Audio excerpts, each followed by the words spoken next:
Je dirais que sur le court terme, là où ça nous a beaucoup apporté, c'est vraiment sur la partie opérationnelle. C'est quelque chose qu'on a tendance à oublier, c'est que le processus ISO a quand même pour vocation de structurer, d'organiser et de faire de l'amélioration en termes d'opération, hein. Mmh.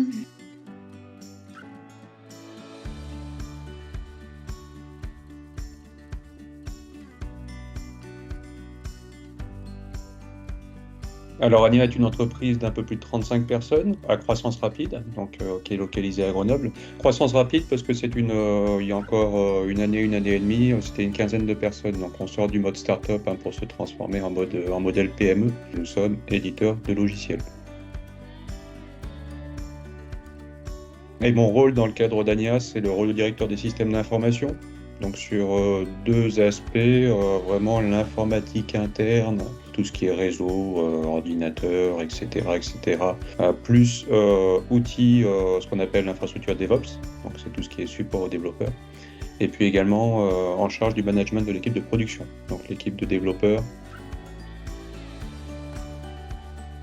C'est important pour nous d'être certifiés puisqu'on évolue dans un domaine qui est celui de la microélectronique en fait, pour lequel on propose un logiciel très spécifique, hein, qui permet d'identifier dans les designs de circuits imprimés, de circuits électroniques de nos clients, quels sont différents types d'erreurs que d'autres outils ne pourront pas forcément trouver ou que d'autres outils trouveront mais avec des performances, des niveaux de performance qui n'égalent pas ceux d'une autre. Nous adressons au travers de cet outil un certain nombre de clients qui sont très généralement des gros clients.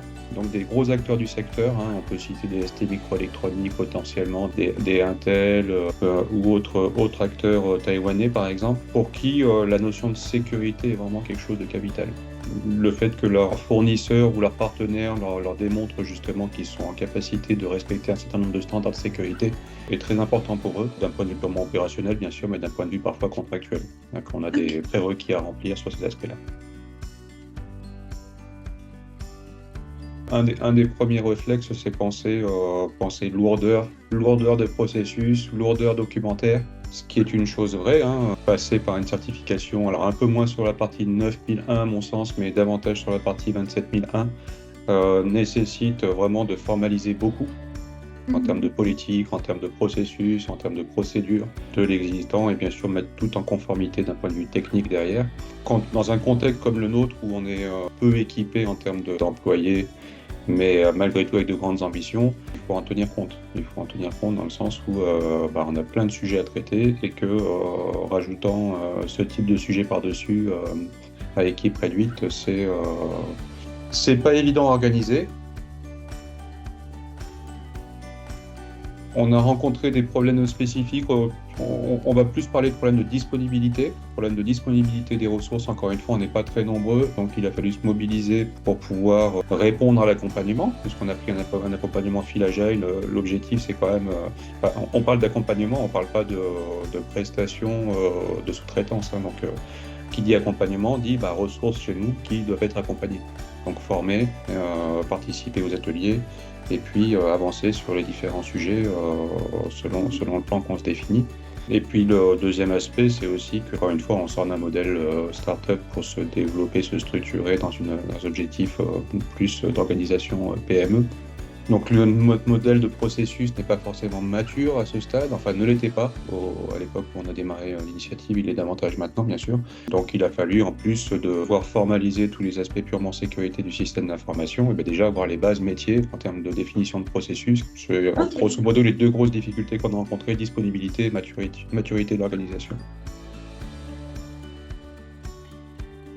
Alors la particularité qu'on a sur notre relation avec Feel Agile, c'est que vous nous avez également accompagnés sur la partie 9001. Donc un processus qui a démarré juste quelques semaines ou peut-être un mois ou deux avant celui d'ISO 27001. Donc vous ayant sollicité sur la partie 9001, nous vous avons consulté sur la partie 27001 et ça faisait du sens de coupler les deux, bien que ce n'étaient pas les mêmes personnes qui intervenaient. Et sachant que pour la partie 9001, je n'étais pas encore dans la société, mais je pense que Feel Agile est arrivé à notre oreille par un jeu de relations de notre directeur général qui connaissait quelqu'un qui avait dû vous faire intervenir.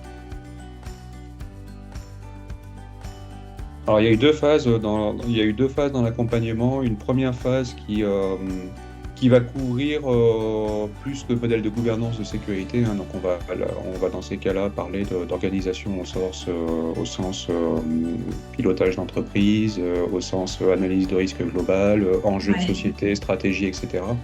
Donc cette première phase a été, on va dire, un peu plus laborieuse, dans le sens où il a fallu trouver le temps et s'y reprendre à 2 fois sur certains sujets pour pouvoir les compléter.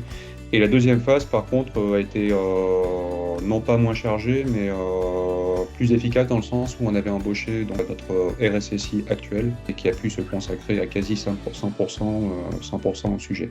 Donc super. Après, ça s'est déroulé sur un accompagnement qui était 100% remote. On a pu faire ça au travers de visio. Sur des ateliers de travail qui allaient qui étaient au nombre de 1 ou 2 par semaine, parfois plus, selon les périodes, en suivant le même processus que celui du e-learning, puisqu'on avait pris dans l'accompagnement Fil Agile également la formation e-learning que vous proposez. Ça nous a été très utile parce que ça nous a permis de coupler les deux, à la fois se former et avancer sur la mise en place de la norme. Les ateliers se passaient au travers de la consultation du e-learning et puis en parallèle travailler sur la consolidation des informations, construire les modèles, etc. pour la suite. Et ça s'est avéré très, très efficace.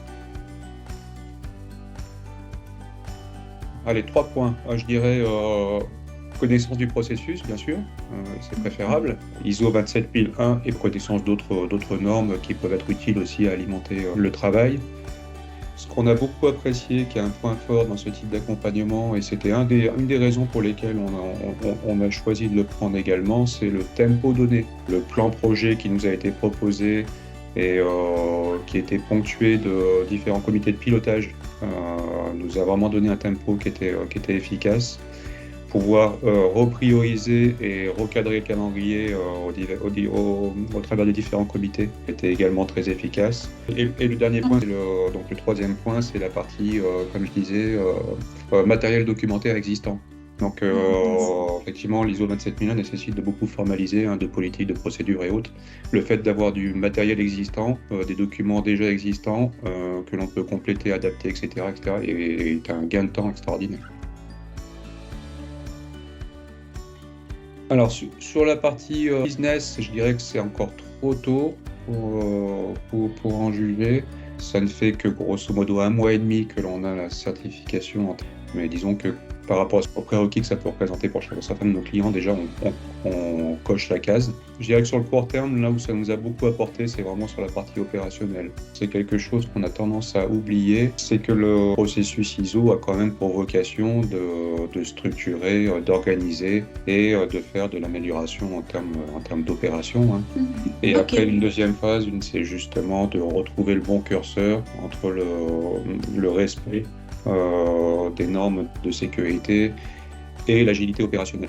Et dans un modèle d'optimisation aujourd'hui où là où on a posé des process brutalement, on est en train de les assouplir pour trouver ce bon milieu en termes de ce bon équilibre.